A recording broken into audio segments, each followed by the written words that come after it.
बोरिवलीच्या संजय गांधी राष्ट्रीय उद्यानात गेली 6 वर्ष असलेल्या भीम या बिबट्याला अखेर पालक मिळाले। रिपाईचे अध्यक्ष आणि केंद्रीय सामाजिक न्याय राज्यमंत्री रामदास आठवले यांनी चिरंजीव जीत याच्यासाठी भीम बिबट्याला दत्तक घेतलाय।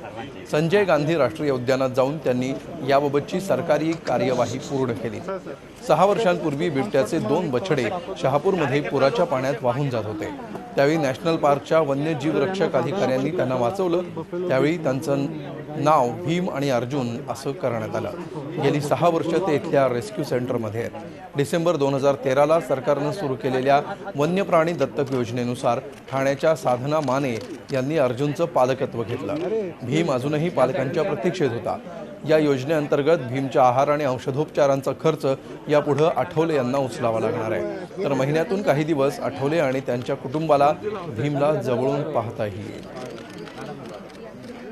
त्यानंतर भेटीला पॅन्थर आलेला आहे। म्हणजे बिबळ्या वाघाची संख्या कमी होती ती वाढली पाहिजे, कारण जंगलं ही आहे ती जंगले असली पाहिजे। जंगलामधले प्राणी जंगलामध्ये असणं अत्यंत आवश्यक आहे। पर्यावरणाच्या दृष्टिकोनातून जंगलामध्ये प्राणी असले पाहिजेत आणि आज आपण बिबळ्याच्या भेटीसाठी आलेलो आहोत। आपण त्याला अडॉप्ट केलेलं आहे आणि जे फॉरेस्टचे अधिकारी आहेत ते अधिकारी या सगळ्यांचा चांगला सांभाळ करत आहेत।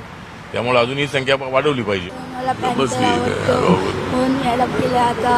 तर आम्ही 1 वीकच्या नंतर परत भेटायला बिबट प्राणी आठवले साहेबांनी दत्तक घेतलेला आहे आणि त्या प्राण्याच्या औषधाचा खर्च आणि याचा खर्च वेगवेगळा असतो।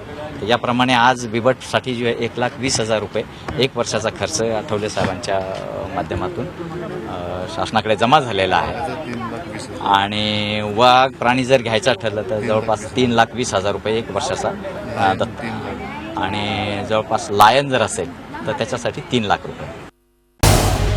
झी 24 तास रहा एक पाऊल पुढे।